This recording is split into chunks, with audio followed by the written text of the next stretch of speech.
My name is Grace Weather. I'm a 19-year-old brain tumor survivor. My journey began 6 years ago when I was diagnosed with a brainstem glioma. These type of tumors have an 8% chance of survival for 6 months.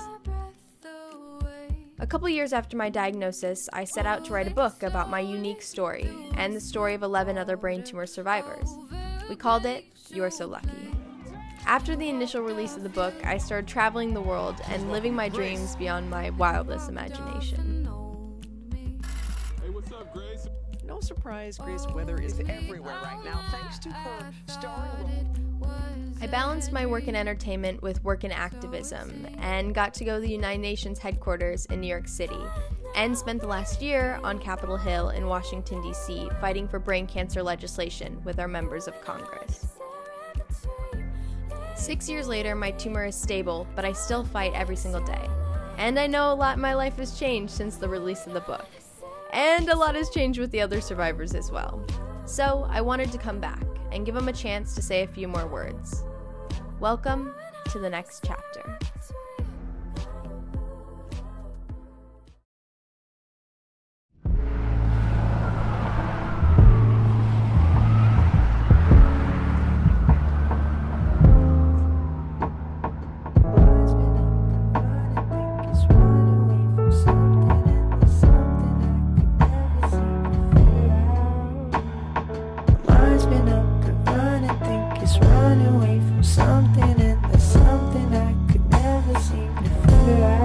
Lost out in the open, water's nearly frozen. Don't know where the coast is, diving through the ocean.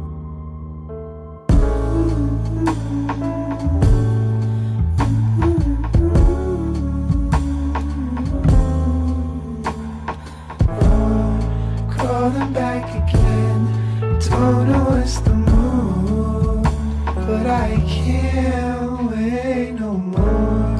Running out of time, running out of time, running out of time. Outfit of the day, I'm wearing Converse, this beautiful couture gown with a matching diamond bracelet,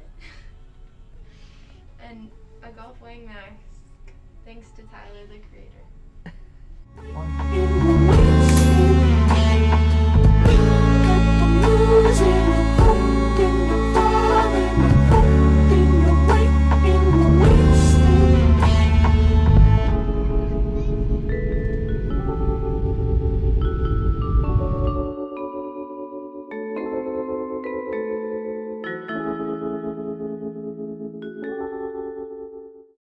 Hi.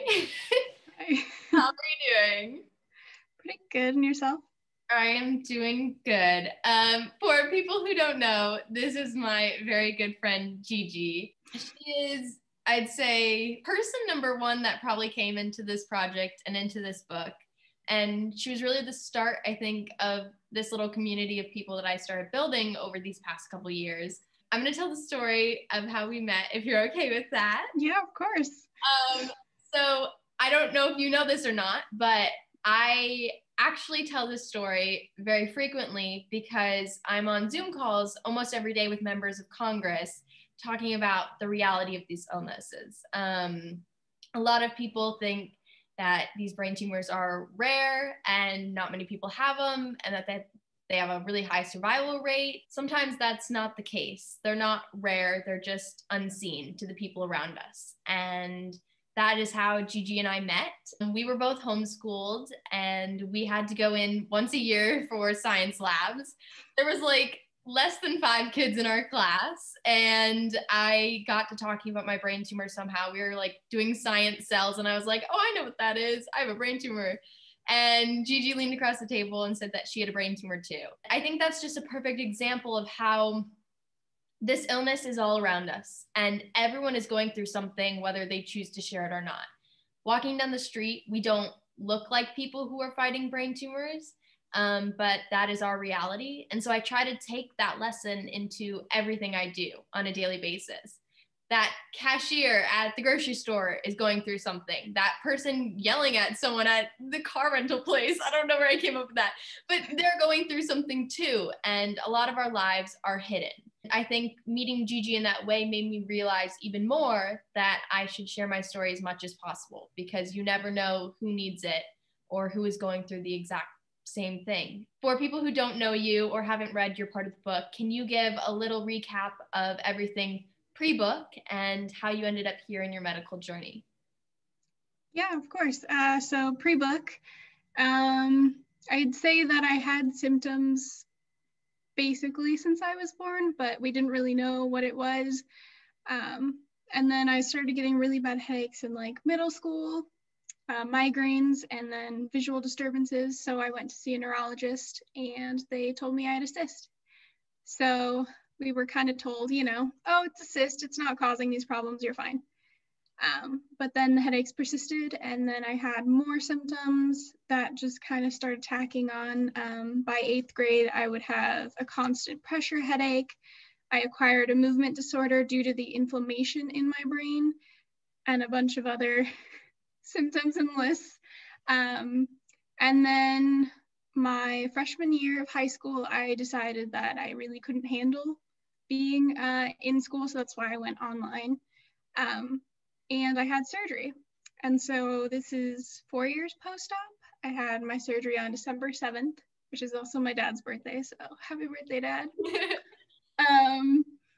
And yeah, I mean, recovery was difficult. I mean, brain surgery, any surgery is always going to have a difficult recovery, but I think I wasn't necessarily prepared for how hard it was going to be. But I'm extremely grateful for my surgeon, Dr.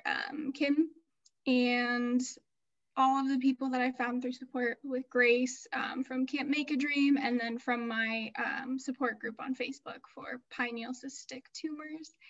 And yeah, I think that's pretty much it. And you mentioned Can't Make a Dream, which is where we grew even closer. I walked out of science class and ran up to Gigi's mom and said the words, "I am kidnapping your child and going to Montana." I think she thought I was insane, which I probably was. But we ended up heading off to Gold Creek, Montana, which is where the wonderful Can't Make a Dream is. And we attended a conference called the Heads Up Conference, which is a week for teens with brain tumors. And through that, I think we've kind of grown this little community of people who understand what we're going through. And these past couple of years, we've lost a couple of our friends, Kate and Ariel. And I think just having this community that has shown there's not just one way to fight a brain tumor. And there's a lot of different steps that I think can be considered victories. I always hate when they say they lost their fight, because I think all of our fights are so different. However, what I really, really loved at Can't Make a Dream is we realized that a lot of our emotions and experiences were shared by everyone. I think you sometimes feel like you're the only one going through this, but we got to talking about bullying and being unseen and energy levels and just things that we never would have thought would be everyone's experience. Can you talk a little bit about how a community and having that has helped or changed your perspective these past couple of years? Well, I think it's definitely changed my perspective in a lot of ways. It was really hard growing up because I was the kid who was always sick, always needing to, have extra time to do tests or, needing extra time to just kind of relax. And I felt kind of isolated in that. And, not knowing that I had a tumor, and then later on discovering it's kind of a big deal, and then not knowing anybody else going through the same thing. So I think, like you said, the shared experiences was a big deal. And even like the things that weren't exactly like identical, like my tumor was benign, so it wasn't cancerous, and I never went through chemo or radiation. So it was kind of interesting to hear, how other people went about their treatment and how that felt for them, and how they were supported through that. And then also finding the similarities, like having doctors tell you that you're making it up, which is absolutely ridiculous. And I think just having people around you that get it. And I think that's like a really big thing of like, you can sympathize with somebody, but being able to say like, I'm going through that too, or I've been there too, this is how I dealt with it, that's like everything. Yeah. So yeah, I'm really grateful for camp for that. And then how are you doing 3 years after the book, health-wise and life-wise? Health-wise, I'm doing pretty good actually. I'm on medication right now for my paroxysmal dyskinesia, which is my movement disorder. But after surgery, and about maybe 2 years after surgery, basically all my symptoms went away. So, yay! And right now I am in college working on a kinesiology degree in exercise science, and then hopefully physical therapy school after that. Amazing. I want to read a little thing from your chapter that you wrote. At the very end of your chapter, you said, "So I chose a year of recovery and surgery over a lifetime of unhappiness and pain."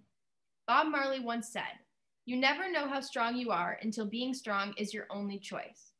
I had to be courageous and brave because being those things was the only chance I had at living an extraordinary life. I love that. Can you expand on that and what those words mean to you 3 years later? Yeah, I think from where I was at that point in time, I couldn't see myself going to college or being independent or living my life the way that I wanted to. And, you know, surgery wasn't something that I would ever wish upon anyone, but it's what I needed to get through that. And I don't regret it at all. I mean, there were hard times and definitely moments where I was like, why did I do this to myself? But seeing where I am now and what I have accomplished and what I hope to do in the future, I am just extremely grateful for that. And I think we're all given challenges, and it's just up to us to decide, you know, whether or not we're going to suffer through that or fight through it. And with the support of family, friends, people who are also going through it, I think that that's just an amazing support system. And yeah, I'm extremely grateful for where I am now. Do you have any words for people who are either interested in learning more about the perspective or people who are currently fighting brain tumors? Yeah, I think just find your people, find people who have the same tumor, find people who don't have the same tumor, just people who have tumors in general, and talk to doctors, talk to, you know, not just other people who have gone through it, but their loved ones and how they dealt with it, because it affects everyone. And, you know, just taking the time to figure out what you want out of it and, you know, all the ways that you can make your life as great as possible despite the circumstances. I mean, yeah, that's just the whole point, is not to survive, but to live. So, yeah. I love that. One last thing before we go. During the launch of the book, we were all on a panel at the Barnes & Noble at the Grove. And I ended the panel with the question, do you have a personal definition of luck? And do you think you're lucky? We had an array of answers, and I just want to see how you're doing with that, and see kind of if your perspective has changed over these years. So do you have a definition of luck, and do you think you are lucky?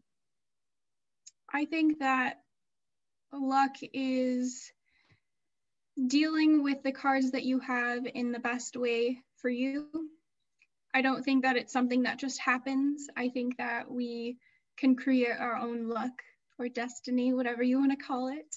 And I definitely think that I was able to do that. I am now able to go to school, and, you know, although I sometimes need extra help with the student services, I'm able to get that, and I'm able to succeed in my classes.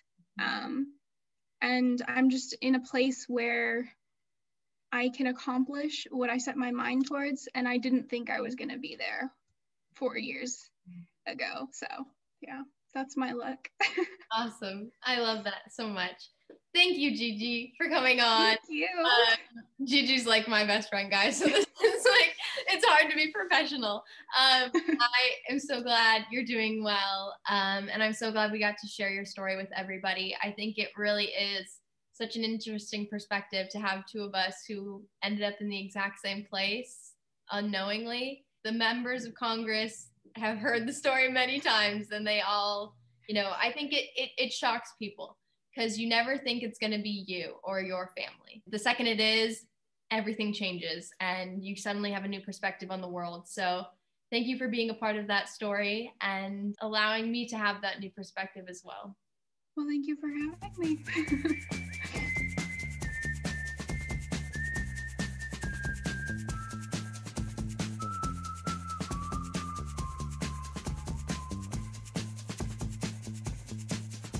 If I told you things I did before, told you